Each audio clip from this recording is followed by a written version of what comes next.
मुख्यमंत्र्यांकडून शक्तीपीठाच्या मार्गात बदलाचे संकेत, अनौपचारिक गप्पांवेळी भाष्य. सांगली, सोलापूर, कोल्हापुरातून जाणाऱ्या मार्गात बदल होण्याची शक्यता.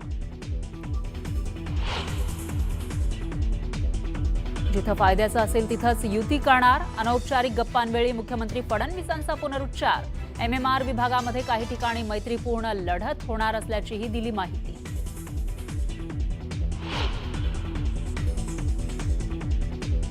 मुंबई महापालिका निवडणूक सपा स्वबळावर लढणार. निवडणुकीच्या घोषणेआधी अबू आझमींचं मोठं विधान, तर प्रादेशिक आणि धार्मिक वाद पसरवणाऱ्यांसोबत न जाण्याचा निर्णय.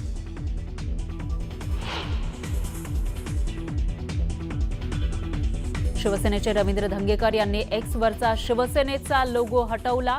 पुणेकर फर्स्ट असा उल्लेख असलेला ठेवला फोटो. जैन बोर्डिंगची जागा हडपल्याप्रकरणी धंगेकर आक्रमक.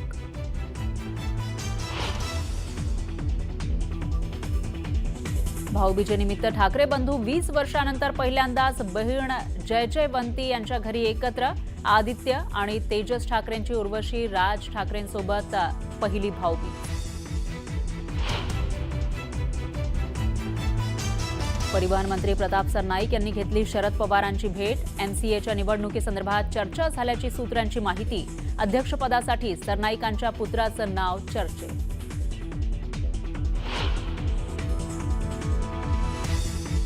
बच्चू कडू चिल्लर व्यक्ती, पैसे घेऊन आंदोलन करतो. रवी राणांचा जोरदार निशाणा. तर जनतेनं नाकारलं, त्यांना बोलण्याचा अधिकार नाही असं दिलं प्रत्युत्तर.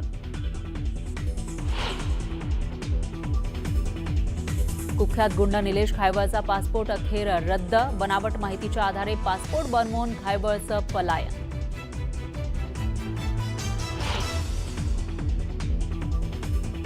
दूध उकळल्यावर झालं रबरासारखा. धुळे जिल्ह्यातील शिरपूरचा व्हिडिओ असल्याचा दावा. नागरिकांनी केली कारवाईची मागणी.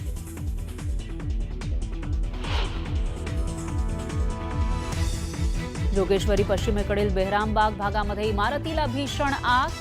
जेएनएस बिझनेस सेंटरच्या इमारतीचं आगीत मोठं नुकसान.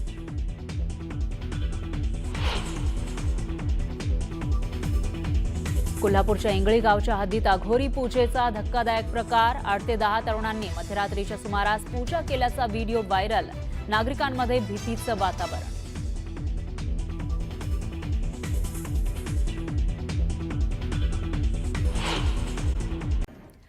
जिथे फायद्याचं असेल तिथंच युती करणार या मुख्यमंत्र्यांच्या सूचक विधानामुळे महायुतीमध्ये स्वबळाच्या चर्चांना उधाण आलंय. आणि त्यामुळे मुंबई महापालिका वगळता इतर ठिकाणी महायुतीमध्येच सामना रंगणार असल्याचं जवळपास निश्चित मानलं जात आहे. एकनाथ शिंदेंचा बालेकिल्ला असलेल्या ठाणे पालिकेमध्ये शिंदेंच्या शिवसेनेसोबत युतीची शक्यता धुसर आहे. तर भाजप पिंपरी चिंचवडमध्ये स्वबळावर निवडणूक लढवणार असल्याचं मुख्यमंत्र्यांनी स्पष्ट केलंय. आणि त्यासोबतच इतर महत्त्वाच्या नगरपालिका आणि महापालिकांमध्ये सुद्धा महायुतीतले मित्र पक्ष आमने सामने उभे ठाकणार असल्याची चर्चा आहे.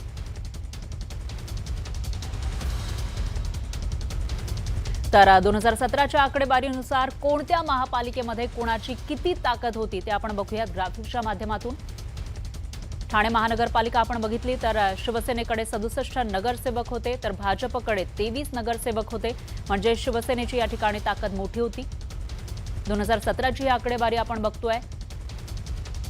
आणि त्यानंतर नवी मुंबई महापालिकेची स्थिती आपण बघितली तर राष्ट्रवादी काँग्रेसकडे 52 नगरसेवक होते आणि शिवसेनेकडे 38 नगरसेवक हे निवडून आलेले होते.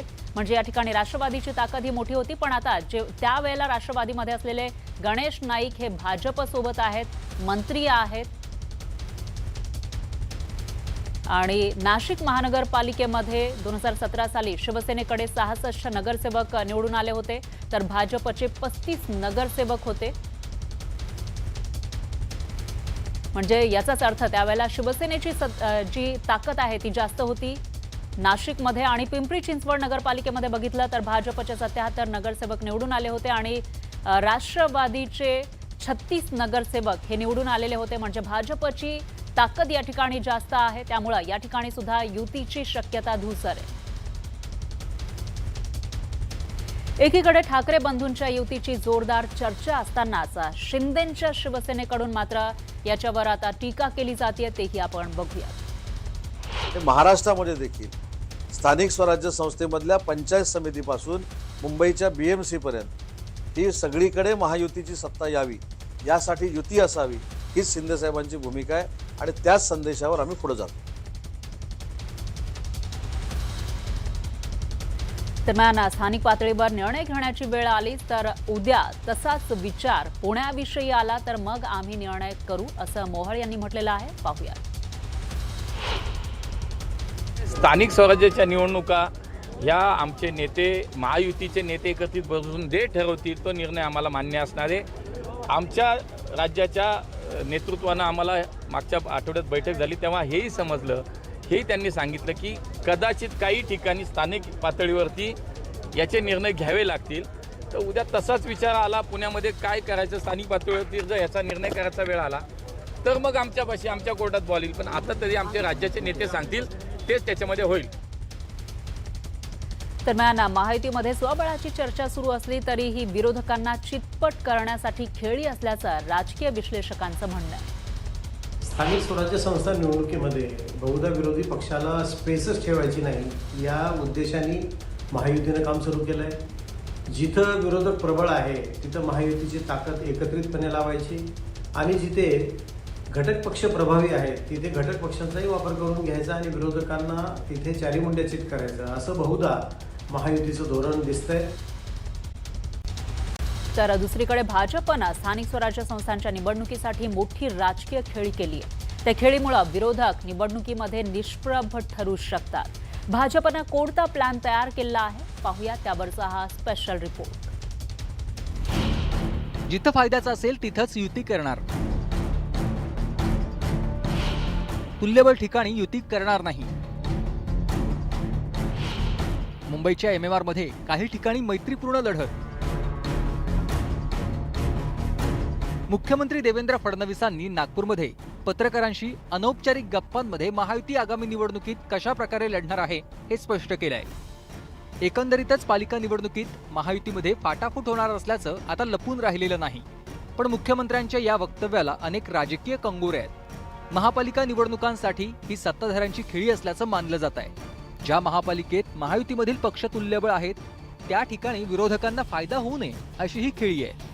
विरोधकांना राजकीय फायद्यापासून दूर ठेवण्यासाठी भाजपनं ही रणनीती आखली आहे. वेगवेगळ्या लढल्यास सर्व फोकस महायुतीच्या घटक पक्षांवर केंद्रित होईल.